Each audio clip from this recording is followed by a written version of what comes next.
Hi everyone, my name is Kathryn Rossati and I am an author and also a poet. And today I'm just going to do a little presentation about myself and my latest book. So I'm going to start off just with some facts about myself. So for writing, I mostly write books for middle grade and young adult readers. So middle grade is classed as sort of 8 to 12-year-olds, and young adult is 13 plus. The sort of range of young adult that I write um, is actually sort of 13 to 15-year olds, and also two of my books are for older readers, but mostly I write middle grade. And I'm also a really big reader. I just sort of loved books since I was very young. Um, Before I could read myself, I was very lucky to have now they'd be known as audiobooks, but when I was younger, they were recorded on things called cassette tapes, and I put them in a tape player, and I'd listen to those every night um, before I went to sleep. And I had tapes that had stories, sort of like traditional fairy tales, a few of the Grimm fairy tales on there. I believe I also had one that was sort of the Care Bears. Then I had one called the Bears, and a really fun story actually. Um, put one night I thought I was putting on the Care Bear ones, but it actually was the Bear ones. And with the Bears, the very first scene of it is like these bears are in a sort of workshop, and it's sort of late at night, and they've been sort of created by a professor. And I don't know if it's a full moon or something like that happens, and then the bears start growing claws and fangs. And of course, I was expecting the story about the Care Bears, and so I got quite frightened, but I was quite young. Um, so after I sort of developed my own reading ability, um, I sort of dived into reading books myself. Um, I remember sort of the first book that I read in one sitting was actually The Worst Witch, and I sort of started reading it quite late at night, um, and I sort of read well, way past my bedtime at the time, and I think I finished it. I think it was past 12, and at that age, that was really quite late for me to stay up, but I really enjoyed it. Um, And so I've always had this love of fantasy books. I also like science fiction, stories about space and sort of other technology and things like that. And I quite like ghost stories as well. Some of the books I've been writing recently have had sort of that paranormal element to them, which has been really fun for me to dive into. And I also like mystery books, like whodunits. If anyone's heard of Miss Marple or Poirot, both by Agatha Christie.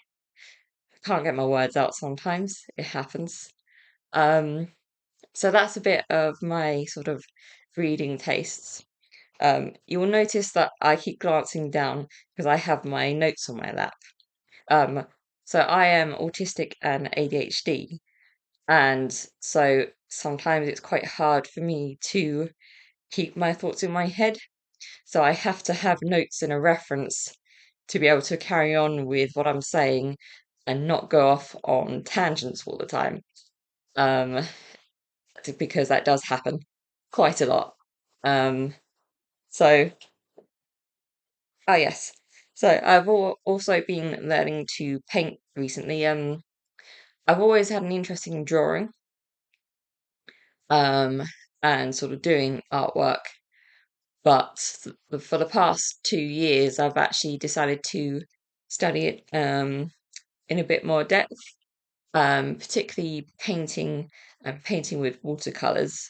Um, I'd always sort of thought that watercolors were a really hard type of paint to use because I don't know if anyone's ever had those sort of the coloring sets where they give you the sort of pan of watercolors and they're like really hard tablets and you put water on them and sort of have to use them like that. Um, more um I would say proper watercolors or more professional watercolors. Um, they're a little bit different to that and more professional. There we go. And they're actually quite interesting and easy to use, and there's a lot of different techniques that you can use to create different effects on the page. And it's been really fun for me to explore that. Because I really love creating things. I mean, as a writer, I get to create entire worlds and stories and characters, but it's nice to also see create something that's very visual, because that in turn also helps my writing as well. I have got a lot of ideas from looking at artwork and also from looking at films. And I'll go into a bit more depth about my inspirations in a minute. Um, Another thing that I like to do is I do occasionally like to play computer games. I really love the Legend of Zelda series, if anyone is familiar with that. Um, it's a sort of game series that's been going on for quite a long time. So I actually have an older brother, and the first time I ever saw a Legend of Zelda game was when I was in primary school and he was in secondary school. And I came home one day and sort of saw this character that he was playing as running across this wide open field. Um, that particular game was called Legend of Zelda Ocarina of Time. It's quite a well-known one in the series, but it is quite old now. It's been re-released a couple of times. But since then, I've sort of played more or less every Zelda game that's come out. Um, the new ones that have been coming out recently, I've really, really enjoyed, and the ones have got bigger. And again, this all feeds into my creative world that I use when I'm thinking about stories I want to write. One last thing I will mention is I have a parrot and a budgie. Now, hopefully you won't hear them during this video. They are upstairs at the minute. I actually live in a what they call an upside down house. So my lounge is upstairs and my bedroom is downstairs, and my birds are upstairs in the lounge. Um, and they can be quite loud and they are very critical when I'm trying to read my work aloud. They certainly voice their opinions to me, which usually means I have to revise some part of the story. Um, but they give me a lot of joy in my life because I really love animals, particularly birds, and also we have like a bird feeder outside in our garden, and it's gives me a lot of pleasure to sort of watch all the different birds come in and try and identify the different birds as well.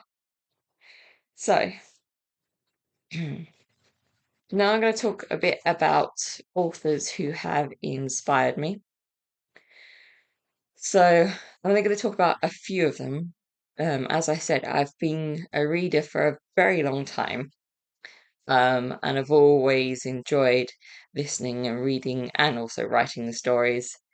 Um, so I'm just going to talk about a few authors and a few specific books as well.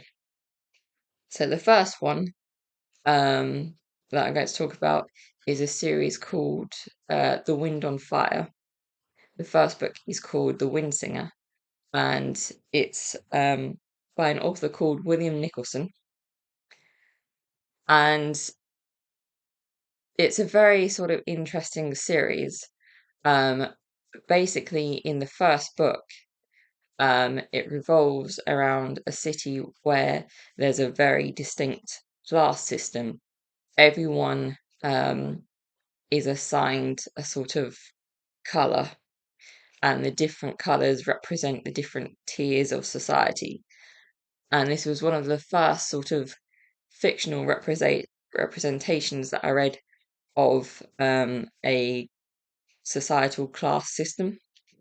So, where some of them were considered upper class and so more important than people who were lower class. Um, and actually, the story sort of is about almost defying expectations of a person's class and proving that if someone comes from sort of a lower class, that doesn't make them a lesser person than someone who's a higher class, and sort of vice versa, someone who's higher class isn't more important than someone who is a lower class. And that was very interesting for me to read about. And it is also a fantasy book as well, so there is sort of magic and mystery in there. Um, there's also at one point the characters sort of leave that main city, um, and they encounter these two tribes that live in sort of moving cities. I don't know if anyone's ever read a book series or indeed the film called Mortal Engines, um, which also has these moving cities in it. Um, but in The Windsinger, that was my first introduction to this idea that cities could move around as well. Um, Now I'm going to talk about a author that I've read quite a lot of their books, an author called Garth Nix. So the first book of his that I ever read is called Sabriel, and it has a very distinct magic system. So very briefly, in the world of Sabriel, there is something called free magic, which is sort of like magic in its natural state, but it's quite dangerous. So anyone who wants to use it without injury to themselves or others has to use something called charter magic. And it charter magic revolves around these marks that sort of rein in and draw in the wild magic, and sort of you can use the charter magic to bend that wild magic to whatever you want to do with it. Um, and they also have these things called, or this person called Abhorsen, and it sort of um, involves the idea of a necromancer. So, for anyone not familiar with what a necromancer is, it's someone who supposedly can raise the dead. But the Abhorsen, um, Abhorsen is a specific job title in this world. Um, the Abhorsens are people who send the dead back into death, because the dead creatures do cause harm to people in this world. Um, and there are two other books in this series. It's called the Old Kingdom series. I very much recommend it, because it it is very meticulously plotted, and I've always loved it and still do to this day. Um, so now I'm going to talk about perhaps my favourite author. Well, she is my favourite author, and I don't know if anyone can see behind me, I have a bookshelf there, but I have the entire first shelf there, with the exception of one or two books, um, is full of her books, and I double stack my shelves, so the ones you can see, there's books behind those on the shelf as well. Um, so the author is Diana Wynne Jones. Um, she's a very popular fantasy author. Um, she's no longer with us, unfortunately. She died quite a few years ago now. Um, but she's written a lot of books with sort of really interesting plots and characters, and very intriguing takes on how magic works. Um, and her plots and storylines are very unique. Um, I have never really read another author who can sort of weave stories like she can. Um, I thought one of her books, um, called Hexwood, has so many twists and turns in it, and I just could not see any of those plot reveals and things like that come in there. And a lot of her books are like that as well. One of my favourite books of hers is a book called Howl's Moving Castle.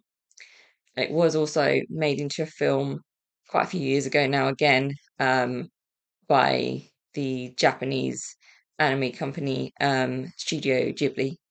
I call them Studio Ghibli because Ghibli reminds me of the word giblets, and I don't like that word. But I do believe officially they're called Studio Ghibli, whose films I absolutely love, and they are a huge influence on my writing, um, just by themselves, all those films. Um, but going back to Daniel and Jones, um, sorry, I was just untucking my legs. Sorry, I try not to move the camera. Um, so Daniel and Jones was actually dyslexic, and I didn't know this until fairly recently, within the last couple of years, because I read a book which sort of compiled some autobiographical stories that she'd written and also some essays. Um, and I thought her sort of backstory was really interesting because when she was little, so when she was a little girl, she told her parents that she wanted to be a writer. And because she was dyslexic and wasn't very good at spelling or things like that, in like wasn't very good at writing in sort of an academic sense, her parents basically sort of brushed off her desire to be a writer, and sort of other people did as well. Um, but she decided to do it anyway. Um, and as I said, she's written some excellent books. I think I haven't counted them all, and I unfortunately don't own them all, although I'd like to. But I think she's written at least 40 books, um, and many of them were and still are extremely well received. Um, and that for me is sort of very inspiring because although I'm not dyslexic myself, as I mentioned, I am autistic and ADHD, and that can sort of make things hard for me to get my stories down on the page, um, and to sort of, particularly with my ADHD, to concentrate on what I'm trying to do. And it was just a really nice thing to find out. So the last author I'm going to talk to you about is called Alan Gibbons. And I actually still have on my shelf my childhood copies of his book series called the Legendary series. Um, and this was a book series that when I first read them, I was either in year five or year six, and sort of finished them. And I turned to one of my friends and said, "You have to read this book. It's really good." Um, so that's the level of sort of excitement and joy I have in this book, or this trilogy as it is. So the first book is called Shadow of the Minotaur, and then the second one is called Vampire Legion, and the third book is called Warriors of the Raven. Um, and obviously these books are quite old now. I think the first one came out in the year 2000, so I was 10 years old at that point. But obviously, to all of you, if you are younger people watching this, um, that would have been quite a long time ago. Um, and they're the first sort of books I read that got me intrigued in mythology and sort of folklore and things like that. And it was a really unique take on it as well. So, quite briefly, if I can sum it up briefly, I've never been very good at condensing things I'm trying to say into a short block, but I'm going to try. Um, the main character is a boy called Phoenix Graves, and his dad works for this mysterious games company called Magnacom. And Magnacom are working on not a virtual reality system, but something they call a parallel reality system. And Phoenix's dad is working on a game, and it revolves around Greek mythology. So the two levels that the dad is working on involve the characters Perseus and Theseus. So in the Greek mythology, the character of Perseus is one of the ones who goes on and takes on Medusa, so one of the Gorgon sisters, and then Theseus is the one who eventually takes down the Minotaur character in the big labyrinth. But all that mythology is in this game universe, and sort of main character Phoenix, as he's playing through these levels that his dad's designing to try and test them out, he more or less gets sucked into the game, and one of his friends does as well, and also his enemy, who is his school bully. Um, and at the time, that was sort of a really fresh concept. It's been done a bit more now. As I said, this is an old book I'm talking about. Um, but yes, it taught me a lot about mythology. The second book is sort of more about vampire mythology, and the third book is on Norse mythology. So we're talking Odin, Thor, Loki, um, that type of mythology. Um, but it was just a brilliant series, and all of these authors that I have just mentioned, and the books have directly fed into sort of my store of creative ideas. Obviously, I don't use exact ideas from these authors, but they've all sort of smushed together, and I've sort of weaved my own stories from the inspiration I've got from these books. And again, this is just a very small selection of the authors that have inspired me. There are tons more. I could talk about my influences all day long, but I try not to. Um, oh, sorry, didn't mean to cover the screen then. Uh, so now I'm going to talk about my book, um, or rather my latest book. Um, so it's called Naturally Nic, and I have it here with me. Here we go. So Naturally Nic is my 10th published book, or 10th published novel, if you don't count my poetry books and short story collection. Um, and it is the first one that I wrote after I got my autism diagnosis as an adult. Because I am someone who is what they call late diagnosed. I'm a late diagnosed autistic person, and also my ADHD was not diagnosed until I was an adult as well. So growing up, I had no idea I was autistic, no idea I was ADHD, um, and so I didn't get any sort of support in school, but I did struggle an awful lot throughout school, um, and sort of outside of school with things like that. Um, so I do remember um, that, I believe it was either year one or year two. Um, my teacher picked up that I was struggling, and she actually um, told me to take my work home to complete it because I was falling behind in the class.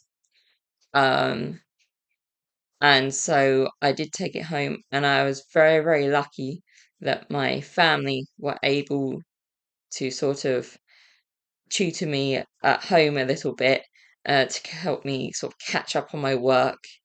And it became a regular thing, sort of every day, every school day, I'd come home um, with work to finish, as well as general homework, and I'd sit down with my family, and they would go through it with me and help me understand it. Um, and that's pretty much how I got through primary school. Um, Unfortunately, because this was a long time ago, I mean, I was born in 1990. Um, so I was in primary school throughout the 90s. And there wasn't much recognition of autism back then, particularly not in girls. Um, Autistic girls back then were quite often just labeled as shy or withdrawn, and things like that. I was always called very blunt, because some of the things I come out and say, people would be sort of either shocked at, or they'd tell me off because it was inappropriate what I was saying, where to me I was just sort of saying something that was a fact.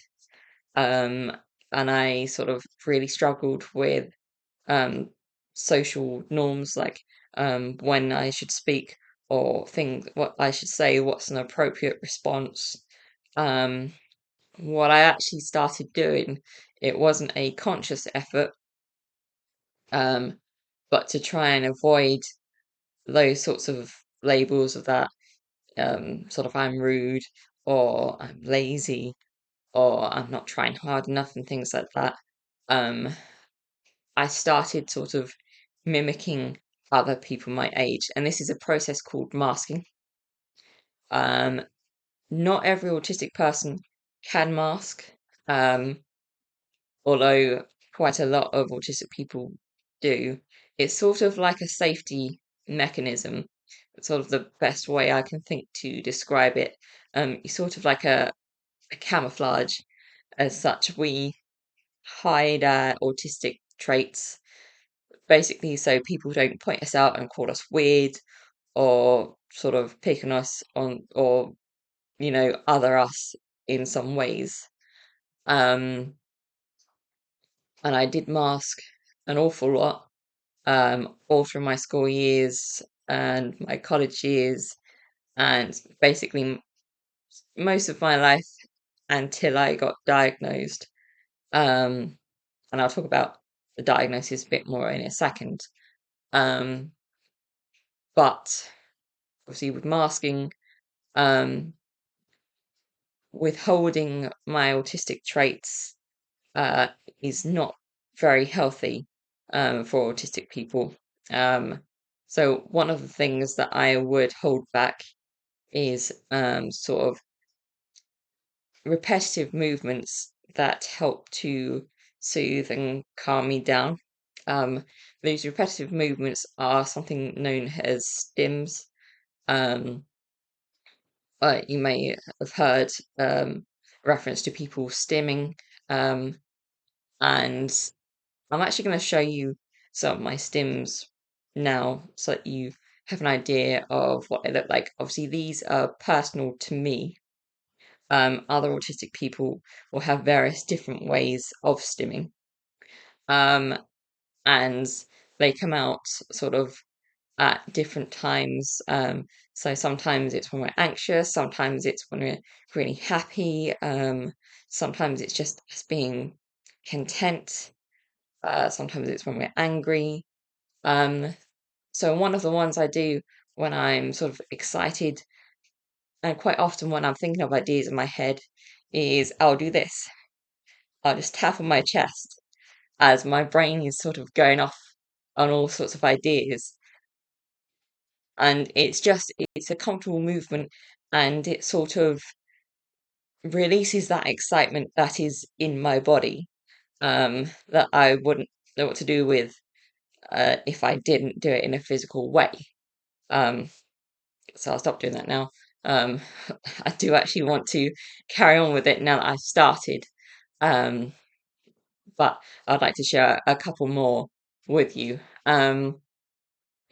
So another one of my stims, again, these are mostly ones that I do when I'm excited and thinking about different ideas and that. I'll do this a lot. This is actually a fairly common stim, known as hand flapping. Now, when I first heard about the idea that autistic people might stim and particularly use one called hand flapping, to me, hand flapping is this movement. And although some autistic people may also do that as well, and sometimes I have done that, when I was sort of learning about autism, sort of as I was older, and things were starting to click into place, for me to think about maybe I am autistic. Um, I kept reading this thing about common stim being hand flapping, going, yeah, but I don't do that. That's not familiar to me. But of course it is. I just do this version of it. Um, uh, some of the other things I do, I will tap my fingers or my shoulders. I'd also I wear sort of lots of jewelry now, and sort of fiddling with that is also a stim. Um, the interesting thing about stimming is that actually lots of people do it. It is sort of quite a very human thing to do. The difference with autistic and also ADHD people is that we tend to do it a lot more. Um, and part of that, and this is my theory, um, is I think it's because autistic and ADHD people's brains are wired differently to quite a lot of other people's, and how we perceive and process information uh, is very different. Um, so for myself, I have a lot of sort of sensory issues, I'll call them. So I'm very sensitive to certain lights and I'm very sensitive to certain sounds, to the point where they can be painful, like physically painful for me. Um, and eye contact as well is very difficult for me. Um, I was always taught when I was growing up that sort of when people are thinking about getting a job and for job interviews, that eye contact is really important. But what I realized I was doing is I wasn't looking at people's eyes at all. I was looking at their mouths because if I tried to look in someone's eyes, um, it it would almost be painful. It would feel very threatening, and almost like they're too close to me, in my personal space. And yes, it feels very threatening to me, when um, someone makes eye contact with me. It's extremely uncomfortable, and this is quite a common thing with autistic people. A lot of autistic people do struggle with eye contact. Um, and as I mentioned, I have gone off on a bit of a tangent here. This does happen a lot. I'm going to try and go back a bit. Um, so I was explaining a bit about my stims and demonstrating some of those, and some of the other things that I will sort of talk about, um, is sort of some of the other struggles that I have is I'm not particularly good at engaging with people. Um, and every time I sort of go to have a conversation with someone, I will sort of have tried to rehearse what I'm going to say in my head before that so that I don't get it wrong. Now, I try not to mask anymore. Since I was diagnosed, and I found out that I was actually autistic, and my brain is actually different. So my brain does work differently to other people's.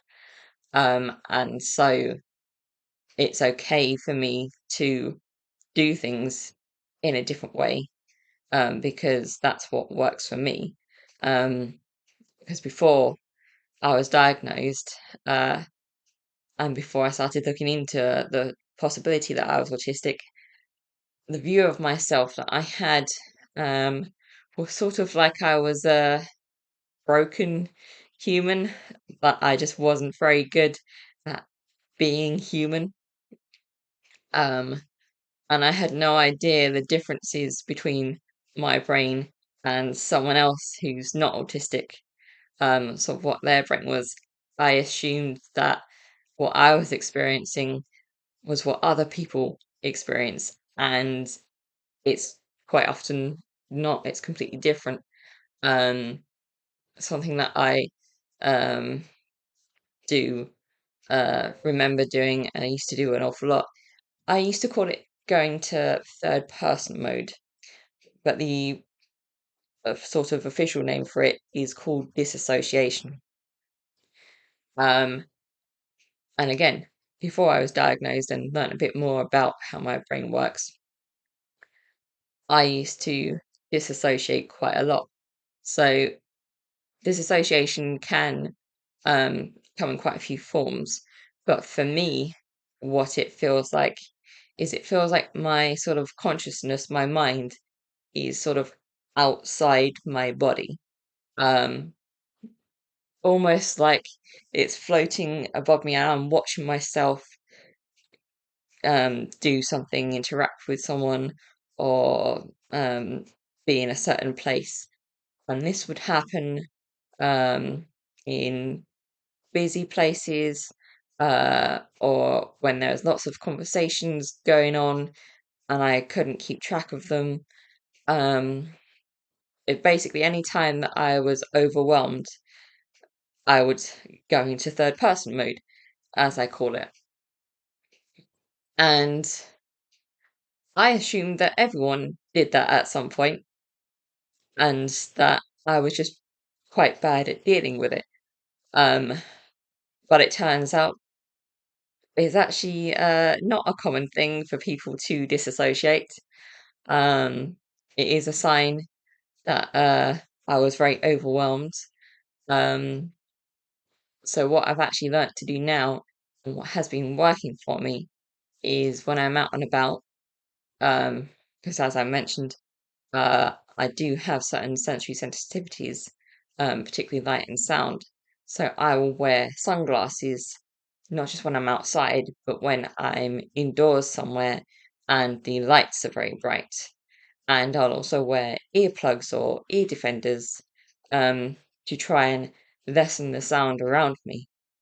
And that has actually stopped me from going to third person mode quite a lot. Um, so now you know about a bit more about my experience as an autistic person, and as I said, I could go on a lot longer. Um, I'm going to try not to. I'm going to talk a bit more about my book Naturally Nic, and sort of um, the setting and also the characters that are in it. Um, One thing I will say very quickly, though, on the topic of autism is that autism does vary, or the experience of being an autistic person does vary greatly. So my, everything I've spoken about is my specific experience. Other autistic people may have different experiences, and have different support needs to me. Um, so I just thought I'd mention that quite quickly. So now I'm just going to talk about the setting of Naturally Nic. Um, so when I was sort of thinking about the story, um, one of the first things that I thought about was where am I going to set it? Um, and I sort of came across the location almost by accident, I was watching a YouTube video by another author, and they were just mentioning things that they'd heard about or come across in their research for sort of their own project. Um, and it was just a very quick thing in passing about this underwater tunnel, but it intrigued me. In fact, it wasn't just an underwater tunnel; it was a fair that was underground. So I did some research and I found out that um, this sort of underground fair did really exist. So that fair was set in a place called the Thames Tunnel, and the Thames Tunnel uh, is in London, and it runs under the River Thames between a place called Rotherhithe and Wapping. And it was I believe, the first underwater tunnel in the world. Um, and it was built in the early 1800s. It was completed in 1843 and took 18 years to actually build. Um, and it was for pedestrians mainly when it did open up. So for people to go and sort of walk through to the other side. Um, so it was designed by an engineer and also an inventor called Mark Brunel, and sort of overseen later by his son Isambard Kingdom Brunel, um, because it took so long to build. Um, and a lot of new techniques and advancements in engineering were developed specifically to build this tunnel. Um, it was one of those things that it had sort of never been done before, and there was a enormous risk because obviously if you're tunneling underground and you've got a lot of water on top of you, there's a great risk of um, leaks and floods. And this did actually happen during the building of the Thames Tunnel. It flooded 4 times, and all that water had to be pumped out before they could continue building it again. Um, and it cost an awful lot of money. It went hugely over budget.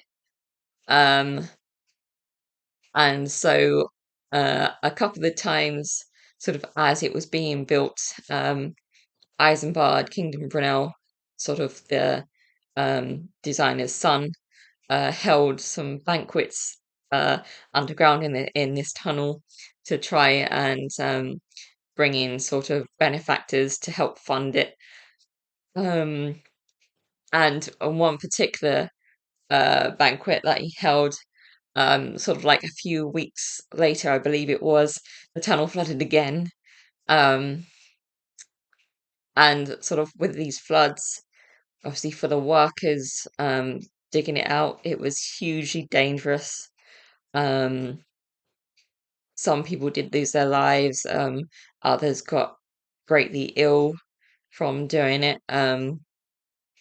Because the also not just the risk of water, but also because the Thames at that time was really heavily polluted.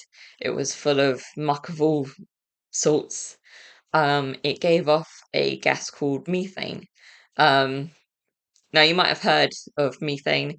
It is actually sort of the gas that farts are made of, but in huge quantities that would have been present with the flooding of this tunnel. Methane is a very, very dangerous gas. It can make people extremely ill, and in building this tunnel, it did. Um, and the techniques that were used to build it, they took a lot of time, and they were going sort of like just a couple of inches, sort of every few weeks or a month, and that's why it took such a huge amount of time to be built.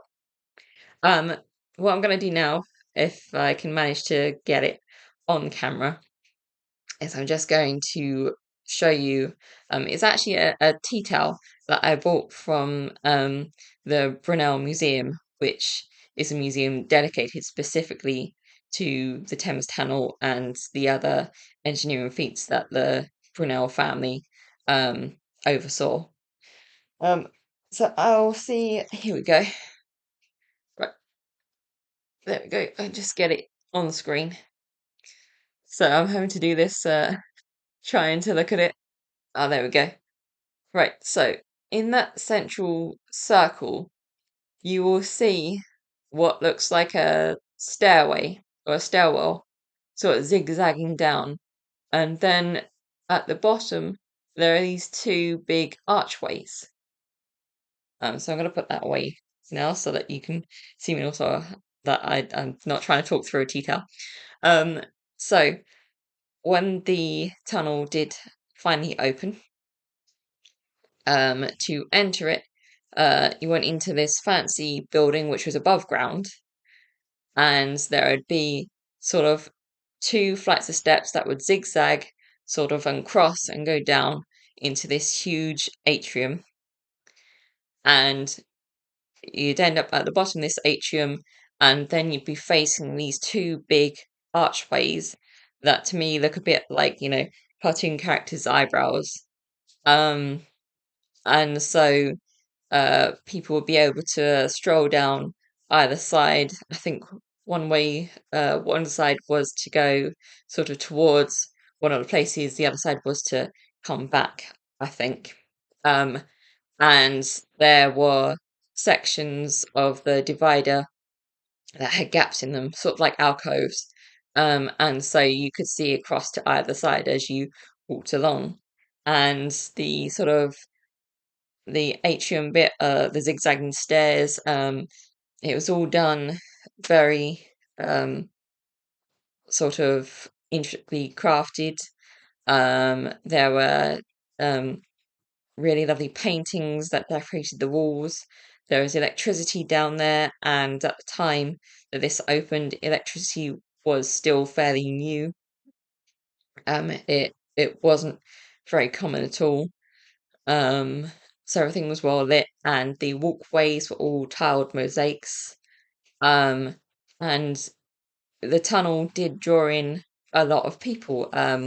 One of the visitors who was there, because this took place in the Victorian era, um, was Queen Victoria herself. She did visit, and walked along underground. Um, but although it did bring in a lot of sort of tourism, it didn't make enough money to sort of outweigh the cost of building. So what they decided to do is they decided to hold this fair, which was called the Fancy Fair.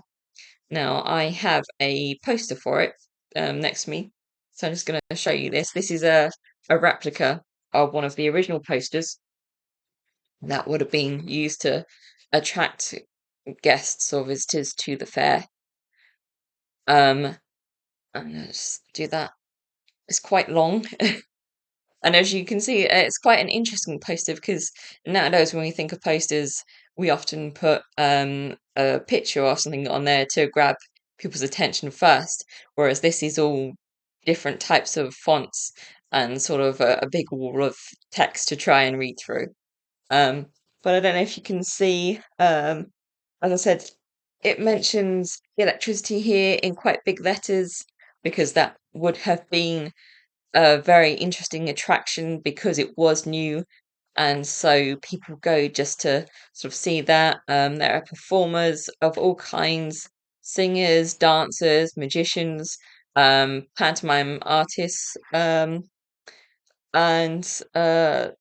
different types of models and inventions were on it display. All sorts. There was even, I believe, a steam organ, so an organ that used to play music by itself. Um, and all these different things would have been a huge marvel to the Victorians, and lots of people flocked to this fancy fair. So when I was doing research on this, and I was thinking, like, this is such a wonderful sort of historical location to use, and I was thinking, like, so what sort of things would have gone on there, and it seemed like a very sort of natural choice for me to set Naturally Nick in. Um, so Naturally Nick is a historical time travel book, and one of the characters sort of starts off in our time and ends up back in time, and ends up at this fancy fair held in the Thames Tunnel. Um, so I did a lot of research on it, as you can probably tell from everything I've said. Um, but it was one of those settings that was too good not to use. Um, so I did use it. So now I'm going to introduce you to the two main characters of Naturally Nick. Oh, very quickly, the Thames Tunnel does still exist. It is now actually part of the London Overground network, which is the train line. Um, I'm just gonna try and hold up a. It's not very good quality picture, but this is sort of what it looks like now. This is obviously one side of the tunnel, and you can just see here. This would have been one of the sort of alcoves where you can look through to the other side of the tunnel. And now you can see sort of like this is the train tracks here, but the floor would have actually been a bit higher and gone across sort of from this bit here. And as I mentioned, that would have all been really beautifully tiled in mosaic tiling. And they also had these lights sort of close to these alcoves, and people also used to sell merchandise. There used to be people that had little stalls that would fill these completely, and they would sell memorabilia, like the tea towel I held up, and also a bit like the poster and other things, to sell to visitors coming through, and also to try and help get some more money out of people visiting. So the two main characters in Naturally Nick, one of them is called Nicoletta, and the other one is called Nikolai. So Nicoletta, she actually prefers to be called Nick. She feels her full name is a little bit formal. Um, so Nick is autistic like I am, and as I said, Naturally Nick is the first book that I wrote after I got my autism diagnosis. And so the reason why Nicoletta is autistic is because I wanted to create a character that I felt my younger self could connect with. Um, and so that I could sort of see myself, and also so other autistic people, particularly autistic young people, could see themselves in this character and sort of relate to the journey she goes through. Um, Perhaps not the going back in time part, but the rest of her journey, um, and also her traits and things like that. Um, Although when I've been talking about my autistic traits, I've sort of been talking about things that I struggle with. Um, there are um, some things that I really like about being autistic. So for me, being autistic is neither a good thing nor a bad thing. It's just what I am, who I am. Um, and I can pick out a lot of details, or think of things in a different way to other people, and that in itself um helps me a lot with what I want to do, which is writing and things like that. Um, so I'm just gonna sort of go through Nick's character a bit. So she has a hobby of doing magic tricks. At the start of the book, actually, she hasn't practiced magic for a long time because she sort of got picked on by her bullies when she was practicing at school, and sort of after that, didn't want to do it anymore because she didn't want to get picked on anymore. But she has this big passion for magic and wants to learn all about it and how tricks are made up, and she sort of likes the idea of making her own tricks up as well. Um, she is sort of a very loyal character. She has a friend sort of in her time period. She's got a best friend called Amy, who she sort of grew up with. They are in fact distantly related, and she sort of really cares for Amy, and also when she goes into the past, because part of the story is that Nicoletta goes into the past, into the Victorian era, and then she meets the other character, Nikolai. Um, they sort of very quickly become very close, and she really wants to try and help Nikolai and things like that. Um, she's a very deep thinker, probably because I am as well. And again, quite a lot of her character I did take from my own experiences. She's not exactly a representation of me because I don't like to simply copy myself and make a character from that. That's not very interesting for me to do. I like my characters to be their own people. Um, but obviously, uh, there is some inspiration in her character from my personal background. So she does overthink everything. Her brain is sort of constantly spiraling off and um, sort of wondering, like I do, whether she's doing or saying the right things, or like how she should present herself and things like that. Um, but she's also quite good at puzzling out things and um, thinking and come up with ideas sort of in that way. She is quite an anxious character. Um, Sort of new experiences do make her very nervous, and she's unsure about a lot of stuff. Um, and she's sort of not very confident in her own abilities, but she's quite daring in that if someone believes in her and believes she can do something, she will try it. And she definitely does do a lot of things that are technically out of her comfort zone in the book, an awful lot of things. Um, so that's a little summary of her character. Then we move on to Nikolai. So Nikolai lives in 1852. And 1852 was actually the year that the Thames Tunnel Fancy Fair opened. So what Nikolai does is he works in the fancy fair in the tunnel with his dad, who is a magician. So Nikolai's the son of a magician, and he is very confident, uh, and he knows all about magic tricks and has even come up with some himself. He can sort of he's very good at using lockpicks. Um, some of the tricks he does are sort of escape tricks, and sort of he's developed this skill to sort of pick locks along the way. He's very used to being sort of in the public eye, and performing.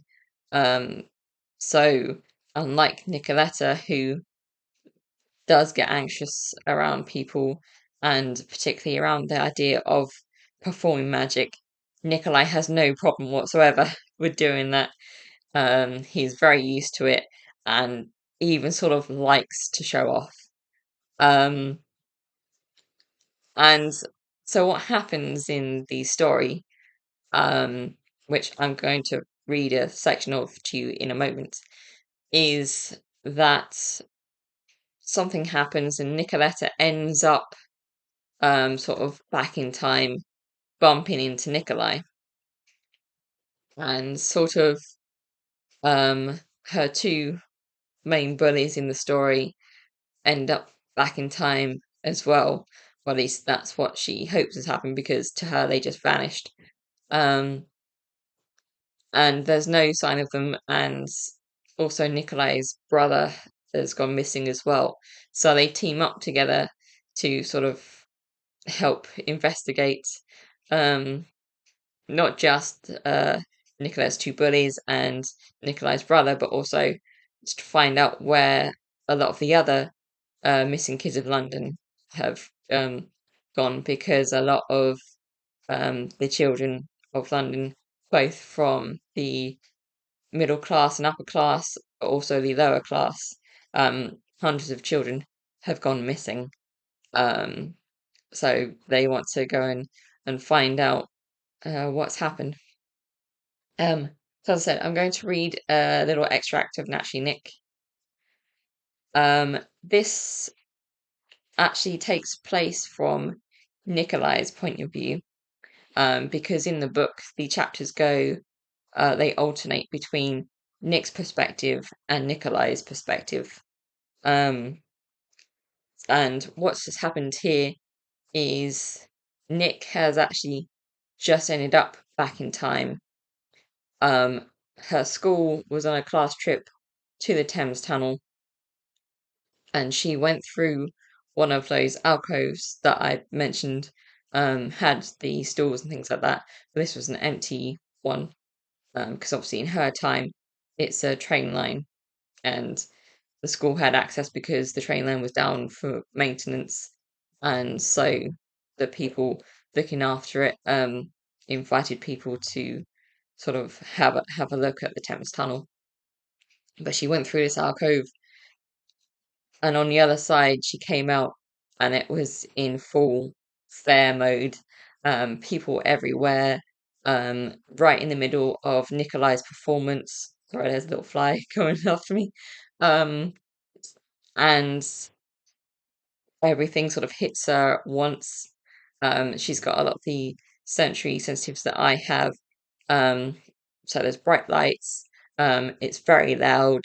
She doesn't know what's going on, and um, so this is sort of what happens at that point.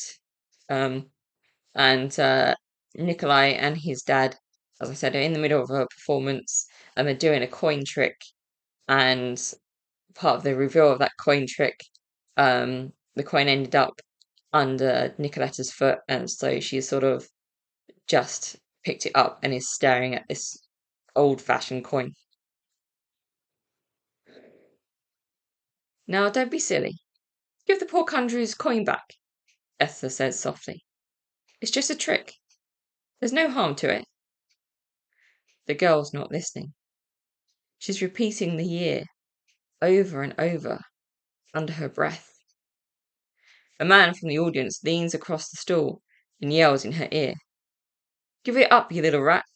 We're all enjoying the show. Hand over the coin so they can get on with it. When she doesn't respond, he reaches forward and shakes her shoulder roughly. She yelps, letting the coin drop to the floor, and bolts along the tunnel. Without thinking, I throw Pa my hat with all of today's meagre earnings in it and chase after her, tearing past other performers and into an empty cutout to pop out on the pedestrian side, hoping she won't get swallowed up by the crowds. There are so many sightseers this afternoon, I have to fight from getting lost among them myself. Ladies in fancy dresses block my every turn, and gentlemen's canes threaten to trip me at each step. At one point, I'm completely turned around. Then I catch sight of those odd boots pouting into another cutout, so I follow them. When I finally reach her, squatting close to the ground, head in her hands. This space is otherwise vacant and well shaded from the rest of the tunnel. If it wasn't for the incessant steam organ, it'd be a quieter spot. I almost don't want to disturb her, but her sniffles are too loud for me to ignore. Are you all right? I hazard. He starts, springing nearly a foot into the air, turning to face me. Her feet are poised to run, so I hold up my hands. I just want to help you. It's not safe to run off like that down here. Please. My name's Nikolai. What's yours? Somehow, this upsets her even more. She shakes her head, face distorted in utter misery. No, that can't be your name. It can't be. Why not? No one's ever had trouble with it before, I declare, now on the defensive. Why should something as simple as a name offend her? Because Nikolai Roberts lived over 150 years ago. His journal says so. Right here, she says, taking an oddly styled bag from her shoulders and rummaging around before pulling out a book. My uneasiness grows. How did you get that? I ask, gazing at my own notebook. I always keep it with me. I reach inside my jacket, wondering if she picked my pocket earlier. But my notebook's still there. I draw it out, just to be sure. The one she's holding is identical, except hers looks as though it's been wet recently. May I see inside? I ask, half whispering from the sheer absurdity of it. She inclines her head and, with a shaking hand, places it in my own. I flick through both journals, studying the writing. It's definitely mine, but wait, how can it be full? I've only written a few pages, but yours is complete. These notes on escapology. I wasn't going to write them down until I had them fully figured out. I scan through them. It's amazing. The answer to one of the problems I had, is right there, written by my own hand. Now do you see? She murmurs. I don't know how it happened, but I think. Oh, this sounds so crazy. I think I've ended up in the past. Past? You mean you're not from this time? I say, my voice coming out as a croak. No wonder Pa's coin disturbed her. Hold on. Am I really entertaining this idea? Time travel can't be possible.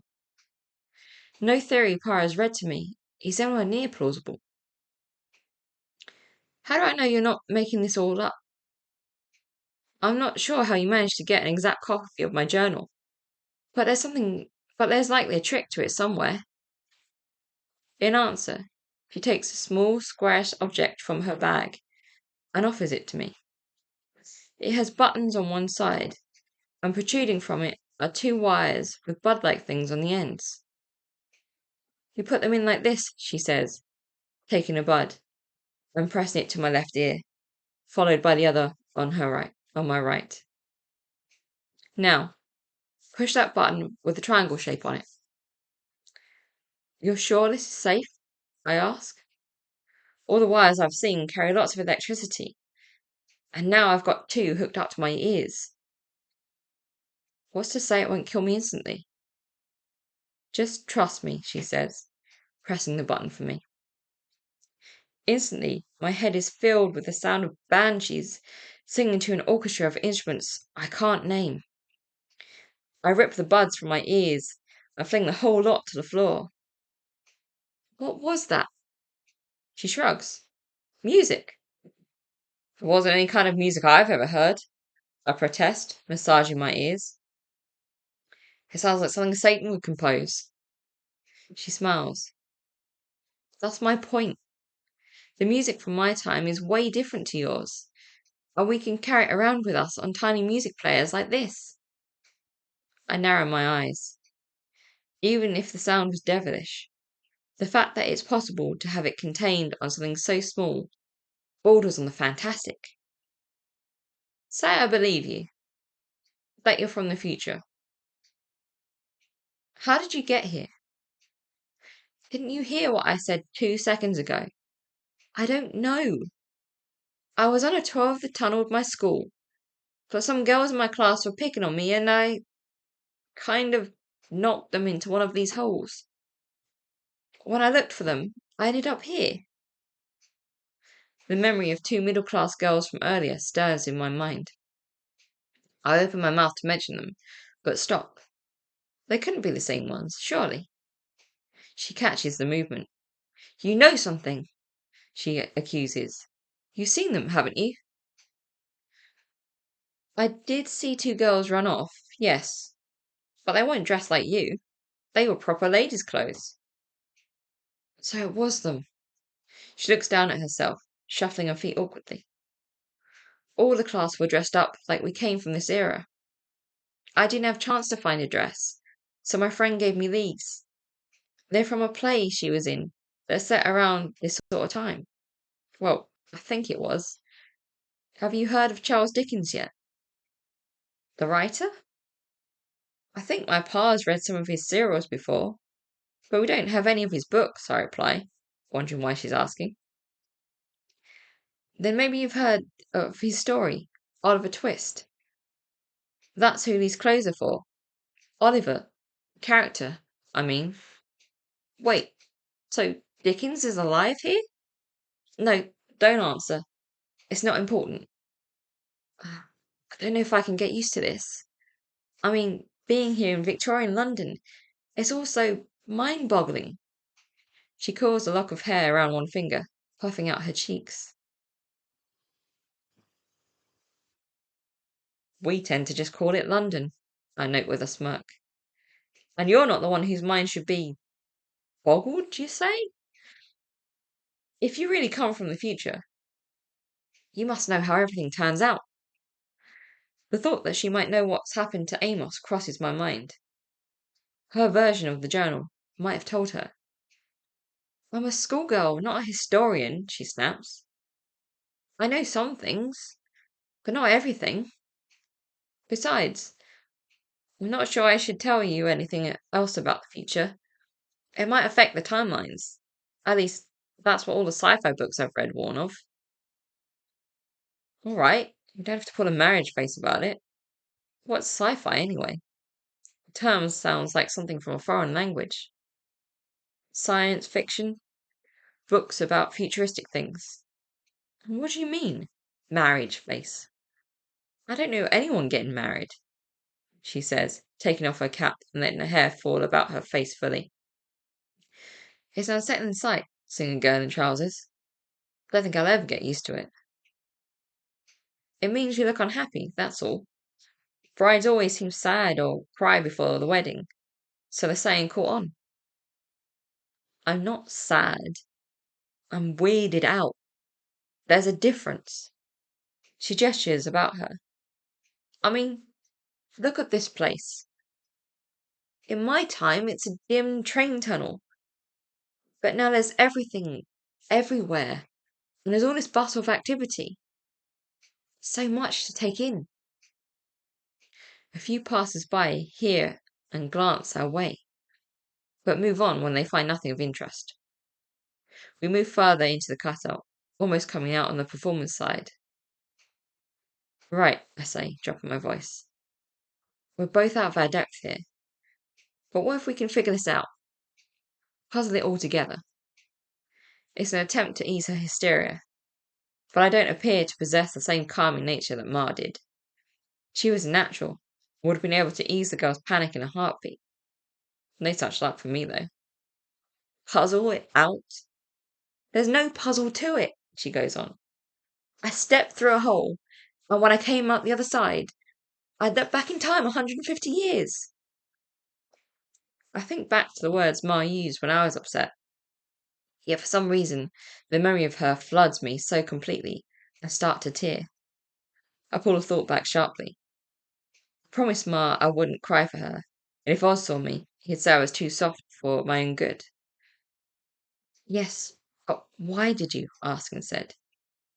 There must be a reason.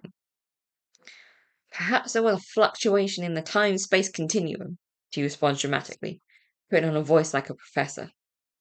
Why is she being so trying? Is this a common thing in your time? These fluctuations in time, space, what's it? I ask, though I have an inkling of her reply. I was being sarcastic, she sighs. Look, I'm sorry. I know I can't just come out with mumbo-jumbo you've never heard of, expect you to understand whether I'm being serious or not. But who knows why I got sent here? All I want to do is find Melissa and Harriet and get ourselves back to our own time. Somehow. So I'm going to leave it there. I hope you enjoy that little extract. Um, so I'm now going to just talk about sort of how I crafted the story and put things all together. So as I mentioned, I was very inspired by the Thames Tunnel, after finding out about it by accident. Um, but when I was initially sort of coming up with the story, uh, it was actually first going to be set entirely in modern day, and it was just going to feature one main character instead of two. Um, but I realized quite quickly that the story sort of wasn't working for me that way. Um, it wasn't necessarily holding my interest, and therefore it probably wouldn't hold a reader's interest, and I just didn't find it fun or enjoyable to continue. So I thought I'd change things up, and I sort of split the main character into two. Um, because originally the main character was going to be um a sort of a student sort of in year five or year six.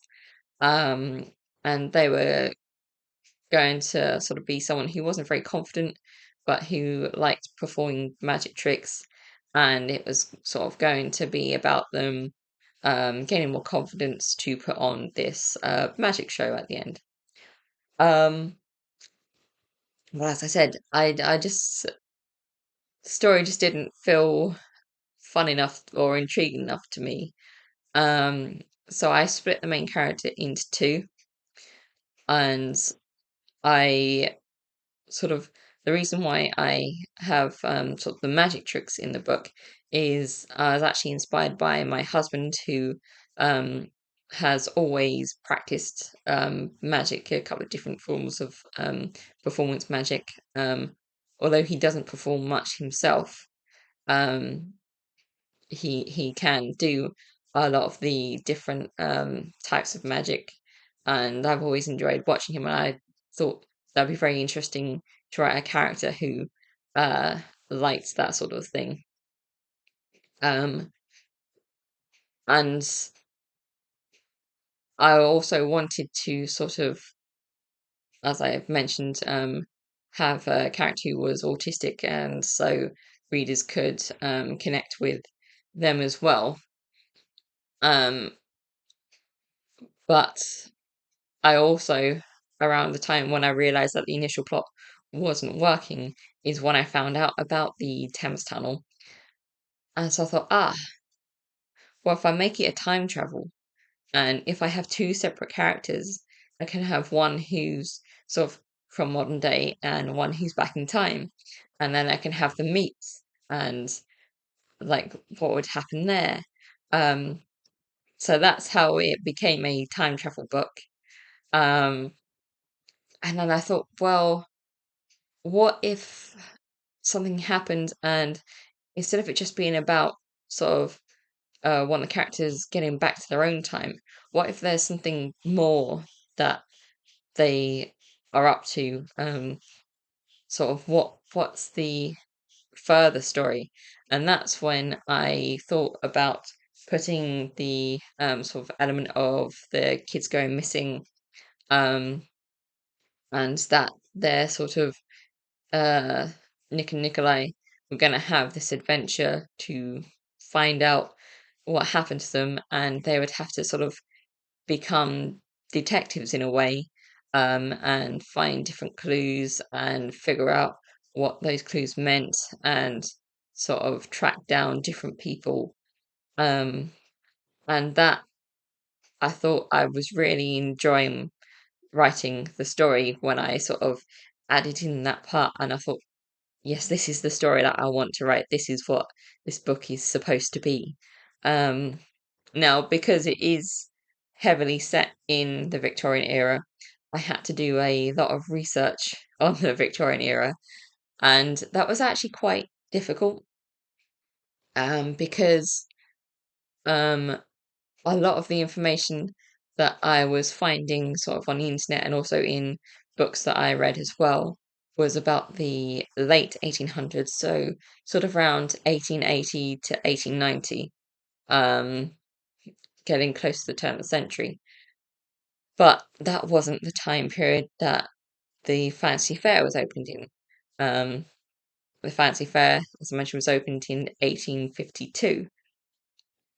And so that's quite a number of years between sort of the 1850s and the 1880s. And an awful lot of things can change within that span of time.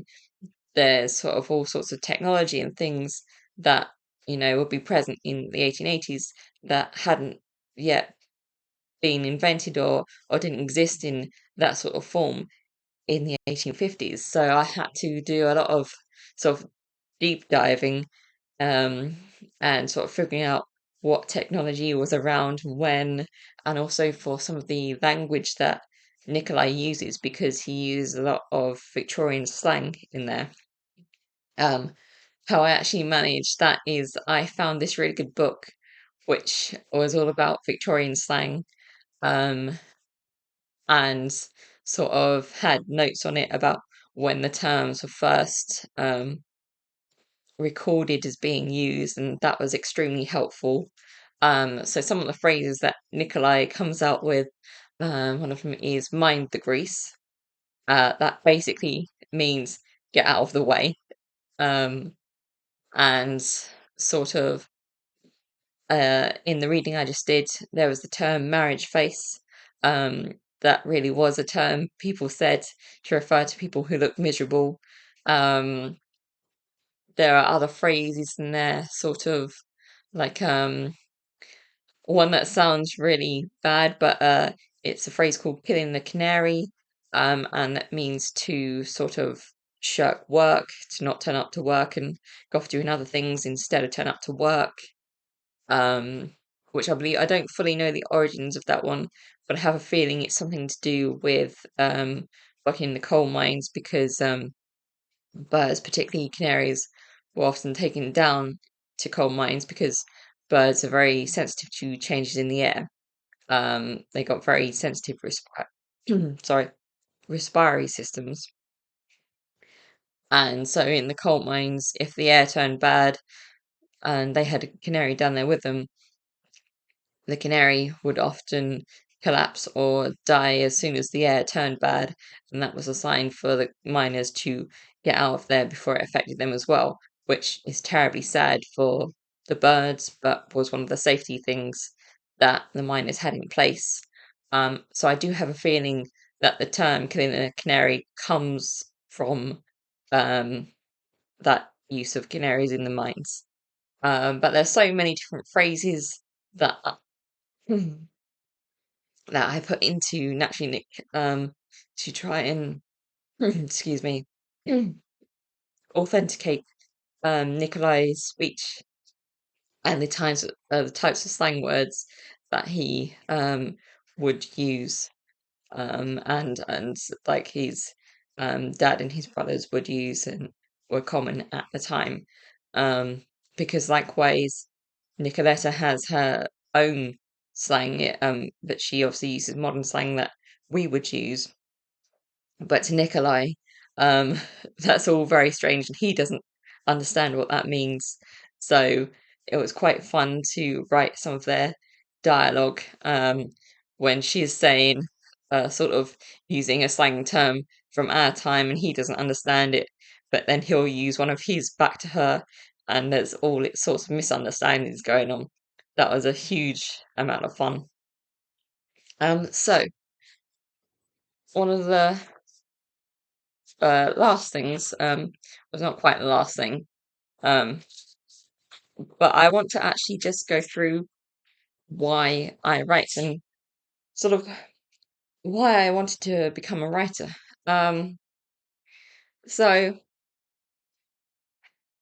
one of the main things actually and I didn't actually realize it for a good couple of years, but actually, I communicate a lot better writing things down. It is quite hard for me to um, talk uh, to um, get the words in my head out of my mouth. Um, you will probably have noticed as I've been doing this video that I'll go or there'll be a pause as I'm trying to get what's in my head to come out and to sort of continue on with thoughts. Um, Whereas when I'm writing things down, although that does happen, I feel like I have more time to write things in a more straightforward way. Um, and also, like, there are times that I can lose my speech completely. When I get very overwhelmed, um, I go into what's known as a shutdown.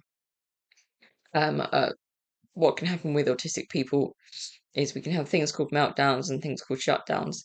So meltdowns, first of all, we don't really have much control over meltdowns.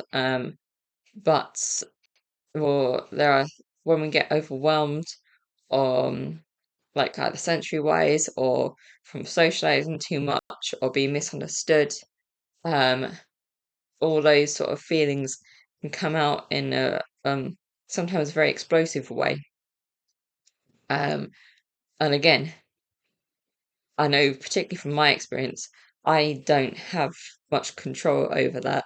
When I've had a meltdown, and some of my worst ones are when I start screaming, not at anyone in particular, just this sort of raw, guttural sound, because this entire build up of it's almost like an internal storm, um, if you can picture that, and it has to come out because it's too much for me to keep in. I'm too dysregulated to keep any of it in. And so my body will be screaming, and I do often rock back and forth during this as well. But mentally, I am aware of everything that's going on, but I have no power to stop it. Um, Sometimes I can manage to get out a word or two so that I can signal to whoever's around me to sort of keep their distance. Um, but it's very, very difficult to break through sort of barrier that my body is putting up to as I'm screaming or crying or whatever way the meltdown's going on. It's very hard for me to sort of regain any sort of control. I sort of just have to let it ride out. Um, but with a shutdown, um, shutdowns actually happen to me quite a lot more than meltdowns. Um, they're sort of the opposite. Instead of all the energy going outward, it's sort of inward, and I can't do things in the same way. So I will lose my ability to speak. I will still be able to think, but I can't get the words out. There is a disconnect between my brain and my mouth.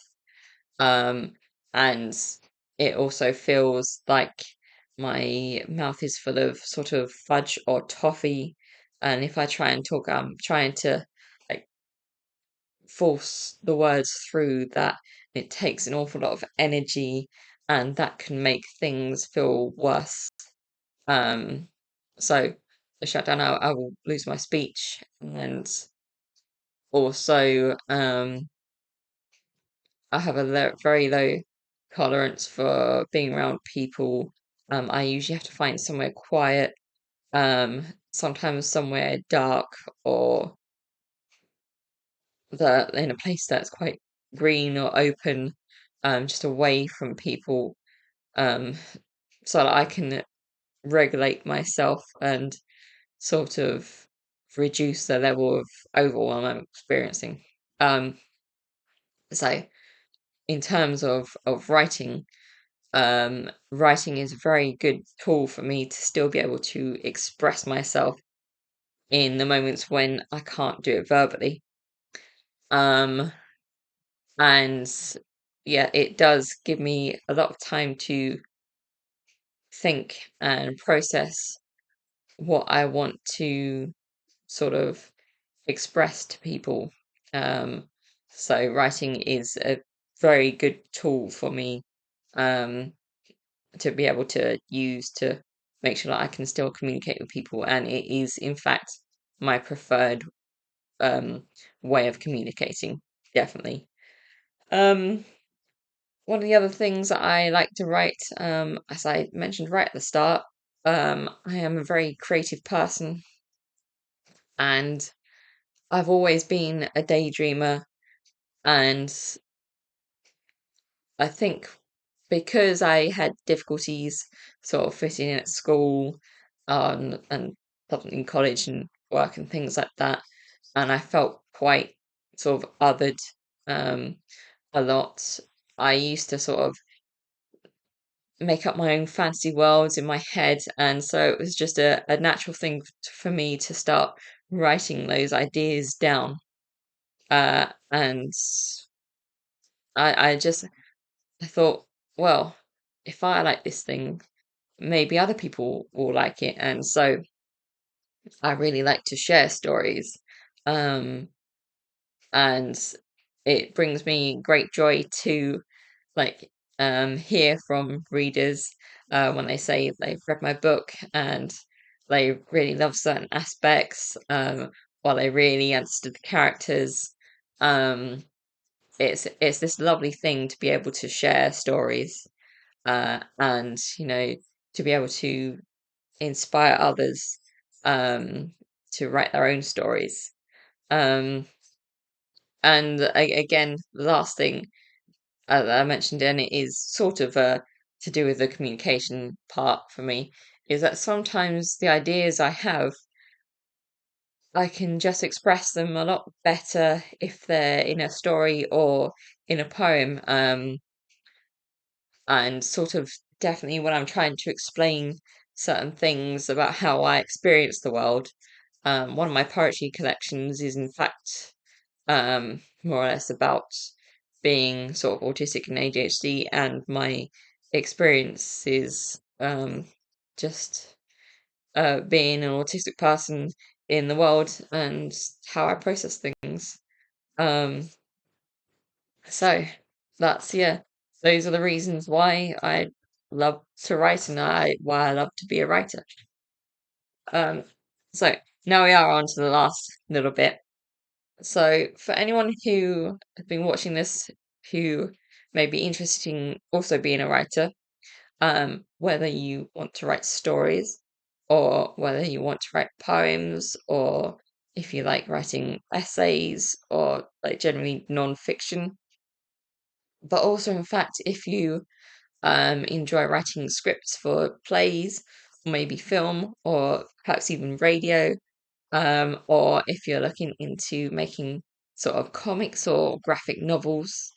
um, these are sort of the things that I would advise, if you want to sort of pursue creative writing. So I would definitely recommend sort of having a notebook around to jot down any ideas. Um, for me, I do definitely try to write down my ideas, because quite often I'll have an idea, and if I don't write it down, it will disappear. Sometimes I will remember a couple of weeks later what it was, but most of the time, if I don't write it down, it is gone for good. Um, and I have started sort of writing some of my books. Sometimes I'll write the first few chapters in a notebook before I type it up on a computer, um, just because sometimes it's easier for me to start that way. I don't write by hand as much as I used to, um, because I actually I get a lot of pain in my hands recently. I have something called hypermobility, and my sort of hands, I strain them a lot and things like that now. So I have to be careful how much I write by hand so that I don't hurt my hands. But having a notebook is very, very useful for me. I've got loads and I've got bits of stories and ideas written in all different ones, but I do go back to them and try and compile them every so often. Um, the other thing is to try some creative writing exercises.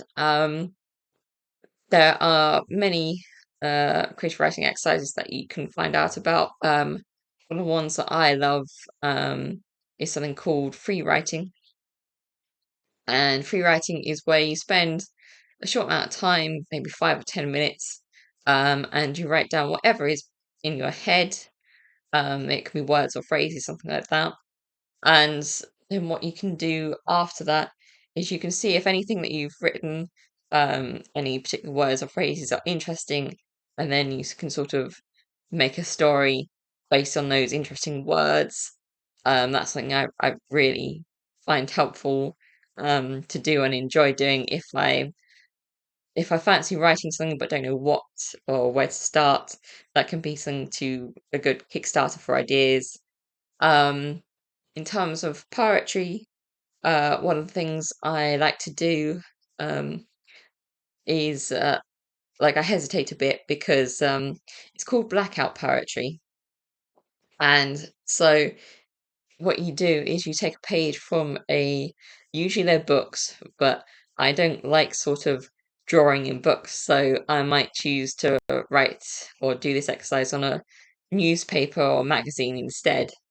Um, and so with blackout poetry, you sort of look at say we're going for a article in newspaper, you look at it and sort of circle certain words and see if you can make a poem out of specific words within that article, and then you shade out every other word so that the only words that you see are the ones you've circled. And that can be quite fun to make poems up with. There are many, many creative writing exercises you can do.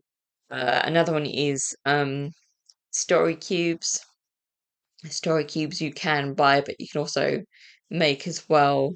It's basically, um, I've done it before. I've made a little sort of paper cube and written either characters or settings on it and rolled it, and whatever it's landed on, I've sort of based the story off of that particular thing.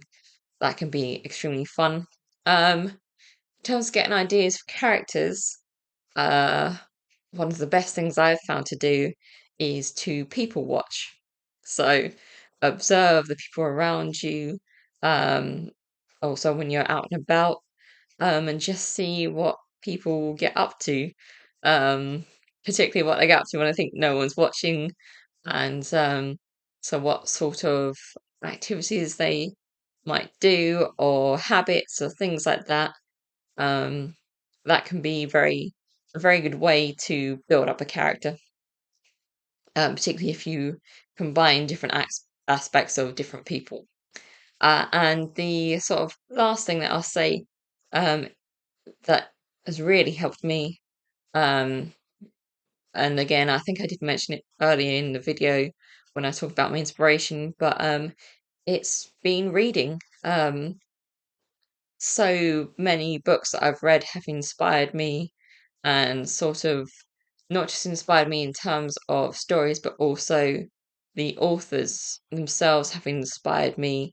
Because one of the things, like sometimes trying to get a book published is very difficult, and there's a lot of rejection. Um, and basically, I look at these authors that I admire and sort of I go, well, they've managed to do it. I can do it as well. And there's a lot of perseverance um, in sort of being an author and being a published author as well. Um, but so I'm not the only author that has been inspired by the books and other authors. Um, Practically every author I have ever spoken to or watched videos of has said that books that they have read have directly inspired them in some way. Um, Now, so when I say read books, I don't just mean reading novels.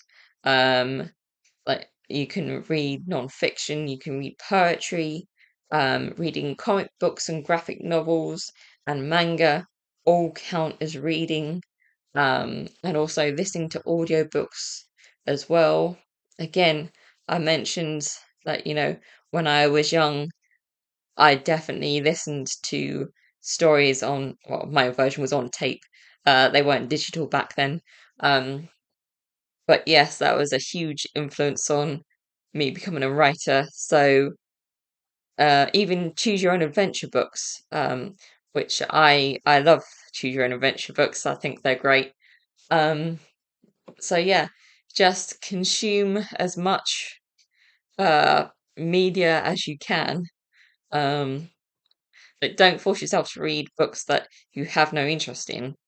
Um, because that will sadly just make you miserable. I have tried to read books that I haven't connected with, and it's been an awful experience. So if you're not enjoying a book, it is perfectly fine to put that book aside and try something else. Um, but anyway, that is sort of everything I would suggest if you want to be a creative writer in any sense of the word. Um, so that is the end of my talk. It has been considerably longer than I thought it was going to be, but I have gone off on quite a few tangents. So I hope you did enjoy sort of odd tangents I've gone off on. I know unfortunately there were some noises from outside while I was particularly reading extracts of Naturally Nic, so I do apologise for that. Um, Hopefully it wasn't too distracting. Um, but yes, I hope you've enjoyed it. Hope it's perhaps ignited a love for creative writing in some way. So thank you very much for watching. Bye.